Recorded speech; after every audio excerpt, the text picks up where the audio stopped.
Dimoni i els pescadors.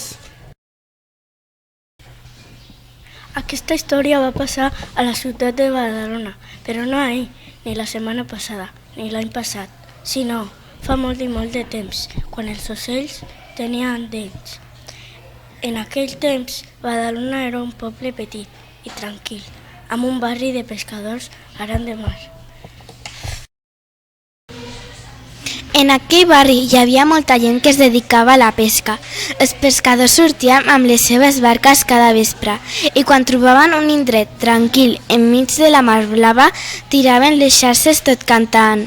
Peix, peixet de la xarxa, peix, peixet de la xarxa al sarronet. Els pescadors cada nit omplien les seves barques amb molts i molts de peixos, peixos grossos i petits, peixos platellats i blaus, peixos menuts i allargats.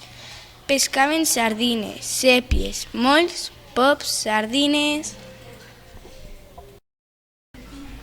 I de bon matí ho venien tot a la plaça major de dalt la vila. Un vespre de primavera els pescadors van sortir com feien sempre a treballar. Van buscar un lloc tranquil enmig de la mar i van tirar les xarxes a l'aigua tot cantant. Peix, peixet de la xarxa, peix, peixet de la xarxa sarronet. Però aquella nit no van pescar cap peix, ni tampoc l'endemà ni la nit següent. Els pescadors estaven molt preocupats. Havien provat de tots. Podríem cantar la nostra cançó més fort, potser així els peixos picaran, va proposar en Janot. Podem sortir més d'hora, va dir en Pep. Podríem, va continuar el Ramon, però per més coses que van provar no van funcionar res. Alguna cosa estava passant a la platja de Badalona, ja que semblava que els peixos havien desaparegut i els pescadors estaven decidits de descobrir el que passava. De manera que tots els pescadors van anar a buscar el senyor Batlle a la Torre Vella per veure si podia ajudar a trobar una solució. Senyor Batlle, fa molts dies que no pesquem. Res, va dir preocupat en Ramon. Sortim cada nit a pescar, com fem sempre, des de fa molts anys. Però d'uns dies em sembla que els peixos hagin desaparegut, va explicar en Joanot. I finalment en Pepet va afegir no pesquem res de res. Si això continua així, no sé què farem.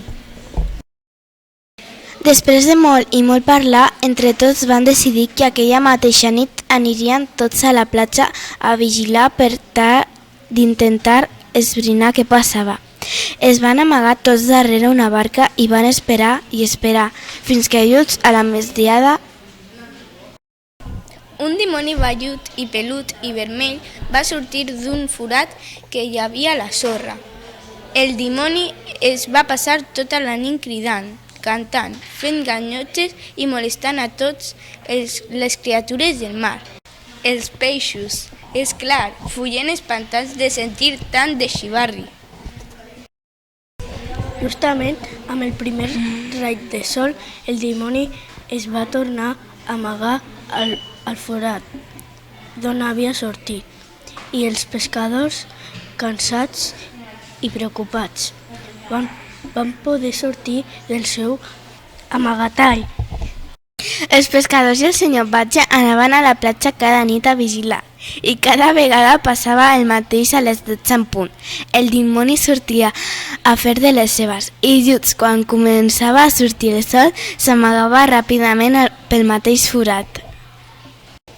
Una nit en Joanot, el més atrevit de tots, es va decidir a parlar amb el dimoni per veure si ho podien arribar a un acord. Perdoni, senyor dimoni, els seus crits i els seus jocs espanten als peixos i nosaltres no podem pescar. Podria, sisplau, fer-me xivarrir? Li va dir. El dimoni va riure descaradament i va contestar: no em fareu callar, cada nit sortiré a ballar, a cantar i a espantar els peixos, i vosaltres no m'ho podreu impedir. En Joanot i els altres pescadors van entendre que amb aquell dimoni no podien dialogar, que haurien de buscar una altra solució. Finalment, després de molt pensar, els pescadors van tenir una idea genial i aquell mateixa nit, quan el dimoni estava distret, cantant i ballant, els pescadors van sortir del seu amagatall i van tirar un munt de sorra dins del forat per fer-lo més petit.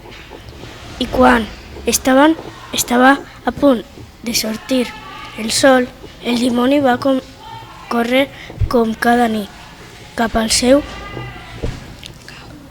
cau, però no va poder passar pel forat i els pescadors tots junts li van cantar: dimoni pelut, que a l'infern t'han volgut, has passat per un forat i les banyes t'has deixat. Quan el primer raig de sol va tocar el cap del dimoni, aquest es va convertir en pedra i cartró, i els pescadors van fer una gran foguera i el van cremar. I des d'aquell dia, una nit de maig, els badalonins i badalonines celebren una festa a baix, a mar, i cremen un dimoni de cartró a la platja de Badalona. Vet aquí un gos. Vet aquí un gat. Aquest conte s'ha acabat.